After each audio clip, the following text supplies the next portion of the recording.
shout out to Hoop Sharky, man. I'm gonna add you to the crew, man. This crew called Hoop Sharky. They've been getting at it, man. They the ones that's gonna grill you, man, because they majority are all Houston people. So that's shout out to Hoop Sharky. Shout out to Hoop Sharky.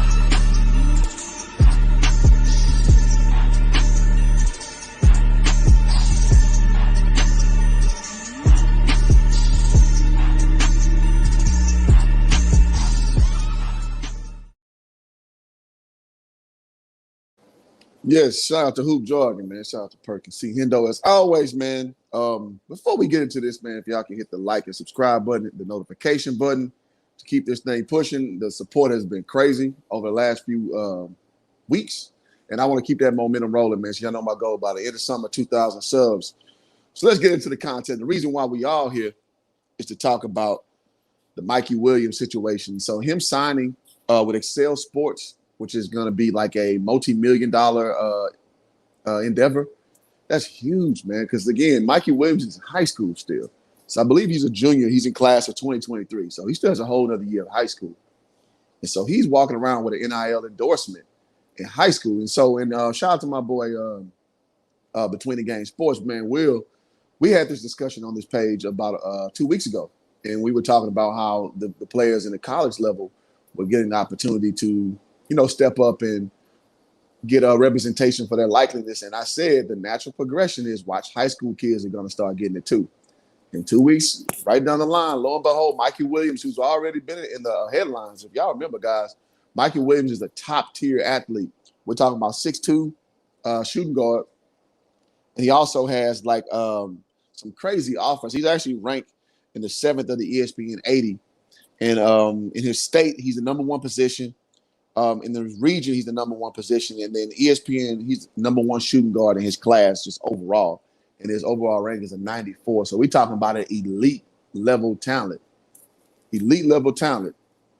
And shout out to my boy Cole sneaking in here real quick. Salute, man. Salute, bro. Salute, salute, salute, salute.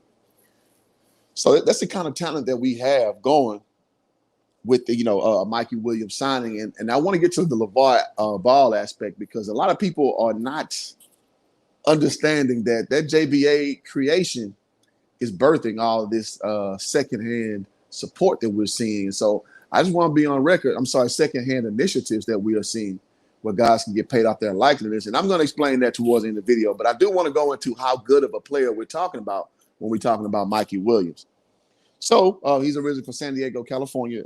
He actually plays at Lake Norman Christian, which is in North Carolina. So he's one of those kids. He's one of those guys who go and plays for a team a lot better than you travel, which I got nothing against. I mean, we've seen so many guys do that, from Tracy McGrady to Steven Jackson to Kevin Garnett. You name them. Everybody, they'll be from one area, but they'll go over to play to a better situation. So, Macarena Daniel, what's up, homie? Appreciate you. And so he's just basically that upper ilk of talent that you see amongst, a guy like, he has a good chance to go to the NBA. And Mikey Williams most recently was in the news about a year ago when he said he considered going to HBCU. And his offers are as follows. This is actually a very wide array of official offers he's received so far. So he's had an offer from Kansas. Obviously, it's a blue blood program. Alabama State, which is a historically black college. Arizona State. North Carolina Central, which is a HBCU as well. San Diego State. TSU, and in both TSU, so Texas Southern University and Tennessee State University, which both are HBCUs. USC, and then Hampton, which is another another HBCU. So he has a wide array of offers. I mean, if we can akin this back to LaMelo Ball, he had a standing offer from Alabama A&M. Now, would LaMelo have gone to Alabama A&M? Probably not. If you ever been to Huntsville, Alabama, it ain't where you want to be. Let me put it that way. I mean, I know they recently won a SWAC championship, but Huntsville, Alabama, there's a lot of other places in the world you'd rather be, man. I'm not hating. I'm just keeping it real. All right. So with that being said, him signing the NIL agreement to work with Excel Sports, a lot of people feel some type of way about it, man. I'm seeing a lot of people step into it where they're saying all the players are entitled and they don't deserve all this money and all this. And I reject that, man. I really, really, really reject that. So here's why. So as you know, I play college basketball. So I'm from a from a body to understand that you can go through college and you work very hard to play college basketball. You work very hard to get yourself to the optimum level of your potential, and you don't get a lot of money for what you're doing. Now, was I a big time athlete like that? No, I played Division I, but there are some guys who I could see who are my age who could earn money off their likeliness. And it sucks that if you took any money whatsoever, that could jeopardize your eligibility. So now in this new era, guys are simply just getting paid off their own personal celebrity. I mean, somebody wants to buy your practice jersey from you, you can sell it. If somebody wants to have you on their little, they want to feature you on some Instagram clip, you can get paid for it. It's not like the NCAA is doling out money for you because you're a stellar athlete. You're just getting paid off your own popularity. And that is free enterprise. That is what America has been built on, which is capitalism, right? So if that's the case, I don't see the problem with paying kids at the high school level either. Because listen, if you are popular enough to get people to pay for your personal brand, what's the matter with it? And the counter arguments are, well, the kids will be entitled and the kids are going to mess their money up. So what? So what? And I always say this, man. In college, of all high school ballers, 1% make it to the Division I level. What? 1%. And when you get to the Division I level, of that 1%, 1% goes to the NBA. So here's the point I'm making: is there are a lot of casualties in this rubric, this number system, meaning a lot of guys who don't make to the NBA struggle to find that next level thing in life. And because why? Because they get some bullshit degree that they're not using, like Swahili, general studies, liberal studies. Those degrees don't get you money, man. Those degrees are like worthless. They're not even worth the paper they printed on. But those is what we subject our high school, our high school and our collegiate athletes to, so they can be eligible, so they can make the NCAA all this money. So why not empower these kids when they're younger to teach responsibility with money and actually have money to actually play with?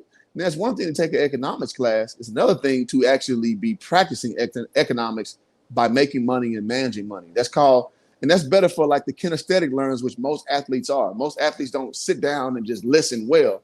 You go out and do, you make things more pliable, and then you retain it better.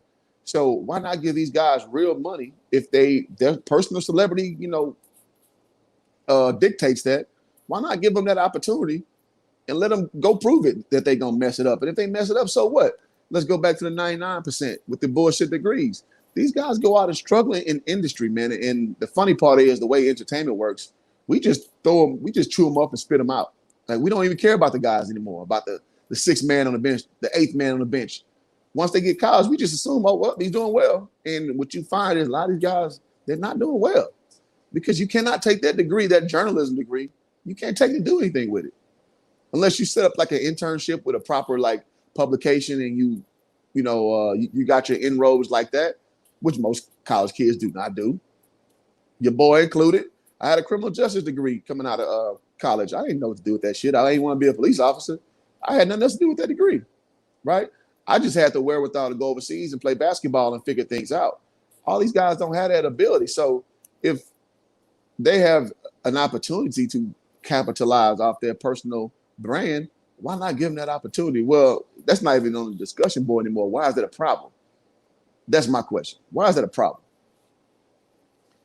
All right, it says, once they learn management and be able to help themselves. Exactly, man. And so that's the way we're going to teach these kids. Like, we teach them with trial and error. You don't get taught just by being told things verbally. You got to actually experience it.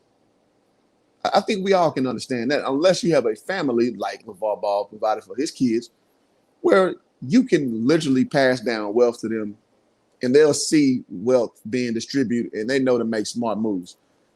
To be honest, most players that look like me who encompass the bigger populace of the NCAA sports teams from a basketball and football standpoint, which are the two highest earning sports, they don't have that at home. At home, you got chaos. At home, you got hangers-on, people who think that you're going to get on and take them somewhere when they didn't deserve it. Am I lying? I had cousins popping up out of nowhere, man, when I remember my freshman year. And I wasn't even playing, is the funny part. We played against University of Texas. That's when I played at Stephen F. Austin State University. I was redshirting. I remember, so we played against UT. That's when they had TJ Ford, Royal Ivy, James Mouton, James Thomas. They had 3 NBA players on that team. And my family, it was a little bit before Thanksgiving, I want to say. And they saw me on the bench. Like I was on the bench because I was redshirting. Man, and when I came to Thanksgiving, everybody was just, man, showering compliments on me. And I didn't play a second. Like I was sitting there with a purple shirt. I wasn't playing. But everybody was so proud of me because, from my area of town, you don't see a lot of guys who get to play Division I basketball, at least in the mix. Like you don't really see it. You see a lot of guys who fall short, whether it's gang life, whether it's street life, whether it's whatever. But I remember just, everybody like, man, you going to the NBA, Cliff? You going to the NBA? I'm just like, man, I'm going to try. But, life takes you a lot of different places. I went to JUCO after that, and I finished up at Prairie View A&M, shout out to PVU. But people were really expecting to gain something off my just trying to make it out in the world. And then during that same time, let me put it this way, I was featured on, I always got it right here, this college basketball game. I'm on this game. If you go to the team, Stephen F. Austin, I'm number 21 on there, skinny with the hops and all that. I'm on this game. I didn't get no compensation for that. And not to say my presence on that game sold that game. I think I'm smart enough to understand that nobody bothered because I'm on it. But at the same time, you use my likeness. You put 6'6", 190, my body type. That's me on the game. Now, they did have a class action suit against that type of practice, and that was started by Ed O'Bannon. I did not I missed the boat on that one. I didn't get any money on that. But from what I understand, I missed about $3,000 I could have got compensated for. But, it is what it is, man. I make enough money where I'm not going to cry myself to sleep about missing that little money. But so I do want to give Ed O'Bannon credit before I go to the Lavar aspect. All right, how does Lavar Ball tie to this? So again, I see a lot of people, who still have disdain for Lavar because, he is how he is. He talks authoritatively. He takes no shit from anybody. But him starting the JBA, in my opinion, push forward this type of situation. Because if Lavar didn't push forward an actual domestic product, people wouldn't be so threatened. By people, I mean the NCAA, to implement other rules to satiate the populace, as it were. And that's what you see. That's what you see right now. You see that when the G League started that Future Stars program or whatever, they'll pay guys up to $150K to play in the G League instead of go to college.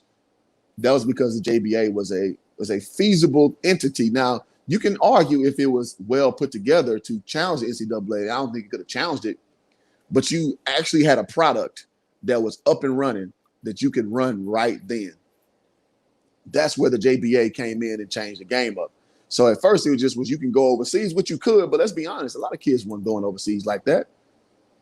I mean, we can name Jeremy Tyler, LaMelo Ball, Emmanuel Mudiay.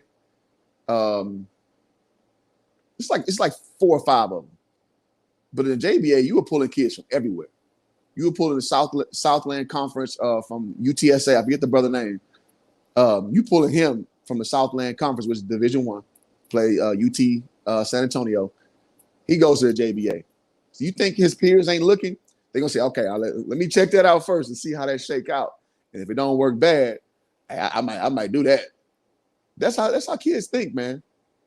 That's how kids think. And so it's just like I saw this video, man. And I love to share this example. It was these dogs in this big old kennel, but the kennel had no top on it. The kennel had no top. And the first, all the dogs were barking and barking and barking. This one little dog was just scratching and clawing and crawling up the cage. And he eventually comes over the top. After that, all the dogs leaped innumerably, all jumped over. And that's how people are. Once people see that a person can do it, then it takes away that leash on your mind that you can't do it. And that's why I think that the JBA did, because in the NCAA smart. In the NBA is smart. They chopped the head off that dragon real quick. Once they saw that it could potentially be a threat because you took the limit off of the people's minds, then you saw that they implemented that G League rule. Now they also implemented that player mobility was a lot easier to transfer. So all those things that were like sins in the NCAA, they became obsolete. Because if like I know, like 5 years ago, it was very hard to transfer. If you transferred, I mean, even guys like Nick Saban say, I don't pick up guys who transfer because that means you're a quitter. But now that narrative is changing that if you transfer, you just exercise your option like coaches do all the time. So it's funny that Nick Saban, now I'm not mad at the premise of what he's saying, but it's funny because Nick Saban can pack up and go to another program and nobody will bat an eye if we keep him the beam. See, I'll make sure y'all like this stream, man. I'm out here, man. I'm out here trying to give y'all this stuff y'all need, man. All right, Rap God says, what's Excel Sports, by the way, Hoop Jargon? If I understand, it's a management agency, so they're going to basically put him in positions to earn money, just being in appearances and shit like that. So that's what I believe Excel Sports is. And I dropped that link for the stream, y'all. If y'all want to hop on and share your thoughts, I got about an hour to talk game with you, put you down with it. And if you have not liked the stream yet, please do that, man. It definitely does help for the algorithm because, I really want to give y'all good information you can take and what you're talking about when you talk to somebody else about some of these topics. And so that's just, what my page is always going to be. It's going to be pretty level-headed. It's going to be pretty informative to the most, as I see it. Sometimes it gets a little turned up. If you look at my old, for example, my Stephen A. rant, when I got on him, I was in my bag that day. But normally this is my disposition. I like to keep it calm, just give you information, and to just give you so you leave informed from this stream. And like I said, with Lavar, him making that league, man, I'm telling you, not only in let's play it this way, him showing that he could pull his kid away from Chino Hills High School, which everybody said, Woody Page, whole ass included. Yeah, Woody Page, I'm talking to you. You blocked me on Twitter for just asking you questions about your horrible prediction. But guys like Woody Page was saying that he killed his son's career, which is LaMelo Leangelo, by pulling him out and putting him in Lithuania. It just shows how little these guys really know about, what your options are. Because you can go and play anywhere for the most part. And as long as you are showing that you have potential to be at that next level, NBA scouts can peep game once they really look at you. Now, when LaVar took LaMelo out of school, people were saying, he was done. He go to Lithuania playing for the junior league team for Vytautas. And it didn't look good for the optic standpoint because everybody said, the Baltic League is trash and whatever, which, it is. The Baltic League is trash. However, that's better than high school level talent he's facing night in and night out playing for Chino Hills. Tell me I'm lying. You probably playing 3 or 4 high-level games a year playing in the high school level. Like, come on, man. Let's be for real. So he goes to JBA, but he kills it in JBA, averaging like 35 points a game, or like 15 rebounds. Something he averaged a high triple-double or close to it. People saying, that ain't nothing. He goes to Spire. Rocket Watt's going to be better than him. He goes and kills it there. He goes to Australia. There's going to be grown men over there. Kills it over there. Wins Rookie of the Year. Comes to NBA. Only wins Rookie of the Year. So it just goes to show, man, like a lot of these talking heads don't know a lot what they're talking about. And you literally can just watch and you can know. But they can say they're too busy, maybe, or they just disinterested. And they don't really know what they're speaking about. So with LaVar, he also showed that, he can have top-level talent in that thing, which his 2 sons were, and it can be a relatively presentable product. If you look at those numbers, and everybody like to shit on that league, you look at the numbers of JBA games, man, they were doing numbers every game on YouTube. On Facebook. Look at those numbers. Those games did numbers every last game. And I kept screenshotting and showing people because, seeing is believing for a lot of people. Some people would just basically pass off truth. They'll use ignorance to pass off truth, meaning I ain't look at it, so it don't matter. It don't count. Well, no, I'm going to put it in your face so you can't lie about it. They say you don't mind having Flight Sports TV on StreamYard. Of course, I'm gonna have them on later. As a matter of fact, in about a week, me and gonna do a show. Of course, JBA let him get his reps and use his skills consistently. Absolutely, man. Getting up and down is just important as worrying about what program you're playing for. Once you get reps and you have the ability, it doesn't really matter where you play it. And let's tie it back to Mikey Williams. Mikey Williams, when he goes, no matter if he chooses the HBCU or not, he's going to be a millionaire walking into college. He's going to get attention everywhere he goes. And usually the sell is the NCAA is going to highlight you and show you against the best and put you in the best opportunity to go to the next level. More or less like how like the Lakers, their whole thing is I'm going to put you in a big market. You'll get the big money. That's why most players want to come out here to LA to play for the Lakers. But now what the NBA has changed is that small market guys can get their bag. And with the digital age, you still can get exposure. So they pivoted. They switched the game up so the small market teams. So that's why a team like the Milwaukee Bucks can retain a Giannis Antetokounmpo and win a championship, as we just saw. So you always got to see the moves play because they really are. They're in the favor of guys having mobility, and Mikey Williams is going to be no different. Even if he goes to HBCU, which I think he will. I think he will. Kansas is rough, man. Kansas is going to be. That's where you go if you got the game. Kansas is. Well, Kentucky used to be. Kentucky's kind of falling off. But, Kansas is where you go to get your thing on. But he has about 5 HBCUs that he's considering. So that's actually a very, very impressive thing going forward. And he's going to have a celebrity where it doesn't matter. Let's see. Will Mikey Williams become the first independent millionaire similar to the Ball brothers? I think so. He has the profile. He's been in the news for well over a year. Because, the reality is that some of these guys just don't have the mental makeup to be popular, to be stars.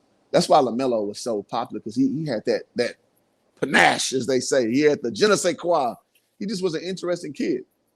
And so to juxtapose it, Lonzo, not so much. Lonzo just ain't, he don't have a lot to say. He's just a different kind of guy. He's more stoic. He's more like I'm just trying to get the job done. LaMelo is, he gonna get the job done and he gonna talk that shit too. Y'all remember that when he went to the WWE with Lavar and he's gonna beat that nigga ass. And that made news lines back when he was young. Like he was like 15. That's the kind of kid he is. He always been that kind of kid. And that's very marketable. He come in with the whole 2021 draft class. I bet he has more followers than all of them combined. If we being honest. All right, Chris says, that's why I think it's wrong for Bronny playing where he's playing because he's not getting his reps and starting to develop his skills. You need to play to improve at the end of the day. Well, he's playing for a very tough program, which is Sierra Canyon. I got the benefit with a pleasure to watch Sierra Canyon play last year, right before COVID hit when I was living in Dallas. And that's a big program, man. They got this big, I don't know if they still got the big Chinese kid, but he's about 7'2". Man, he literally is like Yao Ming got that, man. Big old kid. And that's when Dwayne Wade's son was playing, who I don't think that's that good. And they had another light-skinned dude who could hoop. Now, I didn't watch Sierra Canyon this year, but I know programs like that are going to keep loading up. So I'm going to take your word on that. I have not watched Bronny play this year, but I know he plays for a program that they reload well. They reload real well. So I definitely can see your point. Now, I will say he's been in that program for 2 years. So if he's as good as he's advertised, then he should be able to rise to the top at some point. And I got to watch Bryce, too. I hear Bryce is just as good, if not better, or will potentially be better than Bronny. I don't know how true that is, so I don't want to be speaking false news. New media, we try to keep everything in perspective. We're just not going to make shit up just to be making it up. I want to be speaking, and I don't want to tell y'all lies that you go back and tell somebody else. Say, oh, Hoop Jargon said that. Now, Hoop Jargon ain't say that. Hoop Jargon said he heard that. Just let me say that. So, yeah, and that's where it is. And so I think Mikey Williams, man, is he's going to be a trendsetter in a lot of ways. And I think he's going to capstone all this by going to a historically black college because there's nobody doing it right now. There's nobody. Well, I'm sorry. Thon Maker's cousin, McCord Maker, went to Howard this past year. And I don't know his stats, but I know he's still slated to be drafted. So I do know that he's not the first, but he's going to be. So let me put it this way. He's going to come in with a lot more of panache, a lot more of a storyline than McCord Maker is. Because, again, most big men aren't as marketable as guards are. Guards generally drive the attention for any level of sports, man. Everybody likes to follow the guards. All right. Hoop, do you watch Marvin Bagley's younger brother? He's really good. Check him out. I do not. What's his name? I'll write it down. I'll check him out. Hell, I might make a video if I like him. So I did drop that StreamYard link again, guys. If you want to come on and say your piece, this is the opportunity to do so. I would love to hear some of y'all perspectives. Yeah.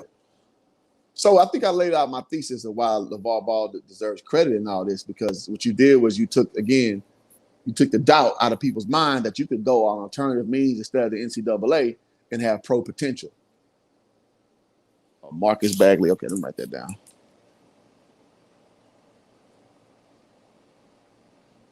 Appreciate that. I'm gonna check him out. If he garbage, I'm gonna tell you, Rap God, don't give me no more players. Yeah. All right, so I'll take a few more questions if y'all want to hop on. I understand it's a little early, but I just felt compelled because in my group Hoop Jargon, everybody was talking about this topic. And a lot of people are just missing LaVar's part in this.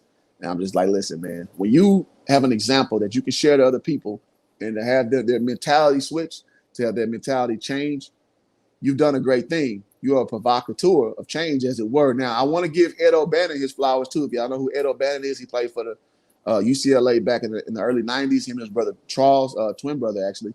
Charles O'Bannon actually coached in the JBA.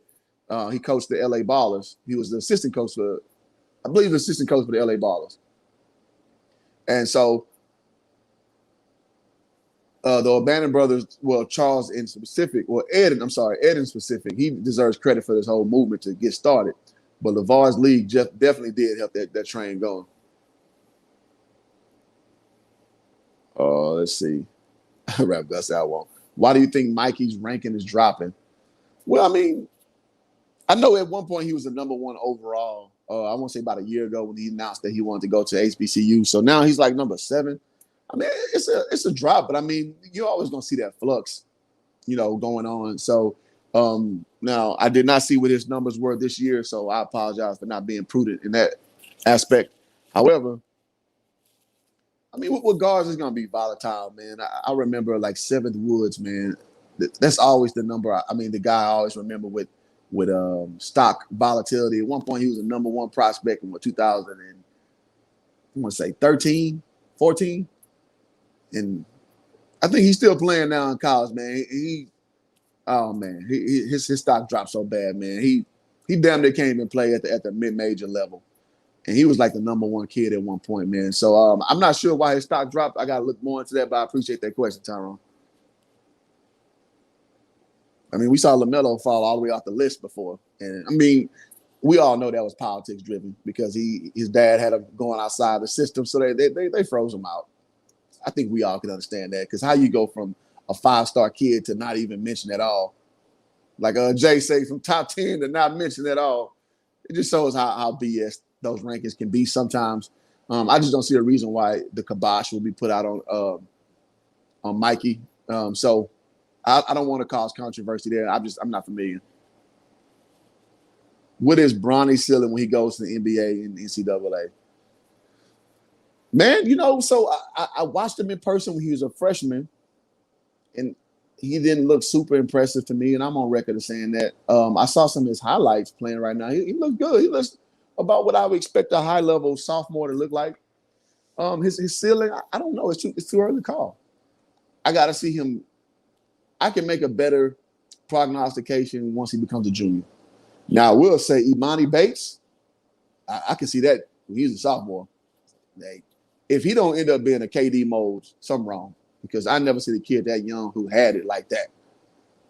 De'Aaron Fox, I knew he would be really good. He's from Houston. I remember watching him as a sophomore. I knew he would be a pro.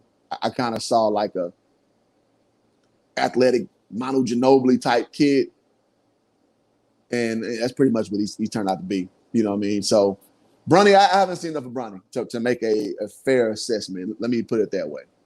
But again, I just see him being solid. I mean, I don't want to jump on a train just because his last name. Because I remember watching what's Jordan's son, the older one, Jeffrey Jordan. And he was terrible. Like you watched him play. I watched him play for Illinois. He was terrible. The younger son, Marcus, was pretty good. I thought his game was all right, but I didn't think it was good enough for the NBA. And obviously, I was right. He didn't make the NBA. So I'm not gonna give him the benefit of doubt just because his last name. We've seen a lot of guys with the right last name with the wrong game. That shit kind of wrong. So yeah, I don't know, man. I don't want to talk out of my ass. I don't want to talk out of ignorance and not give a fair assessment. I do know Zaire. Is it Zion or Zaire? Zaire Way. I know he ain't going nowhere. I'm sorry. One of my first videos I had popping, man. Y'all looked at my old archives. I was talking about that. And I had some mad people in my comments, man. That's back when my video production was way down because I didn't know YouTube yet. And people was getting passionate about Zaire Wade. I'm just like, he's not that good, man. I'm sorry. That's just my honest opinion. Did you know how good the Ball brothers were before going to NBA? Absolutely. Now, Lonzo, I caught that wave a little later. Because everybody remember that one video when he crossed that dude up and he hit him with the snatch and the dude fell back and Lonzo didn't shoot it. He helped him up. That's when I first knew who Lonzo Ball was. That was the first clip I saw. And then when I kept watching him, I liked what I saw, him playing for UCLA, going up against, I told y'all, De'Aaron Fox, I'm familiar with him from high school because he's from my side of me. He's from my city. And then when I saw him go against De'Aaron, I saw how all people was hating on Lonzo. I'm like, how you hating? Like, because his dad talking shit. Like, Lonzo can hoop. So I saw the potential, and I was on record to say before the draft, I want my Lakers to get Lonzo Ball because we ain't had no point guard in a minute. Up until then, to me, D'Angelo Russell wasn't a point guard to me. He's a shooting guard trying to masquerade as a point guard. So yeah, Zoe, I saw it before NBA. I saw the NBA potential. And that's a whole nother discussion. You know, there's some passionate Lonzo Ball fans out there. I'm a big Lonzo Ball fan. However, you know how those streets can get at that. So we'll see what he actually metastasized to. But I think he'll be fine, man. This next year, he's going to be fine. He's going to be fine. So asking about LaMelo Ball. Hell yeah.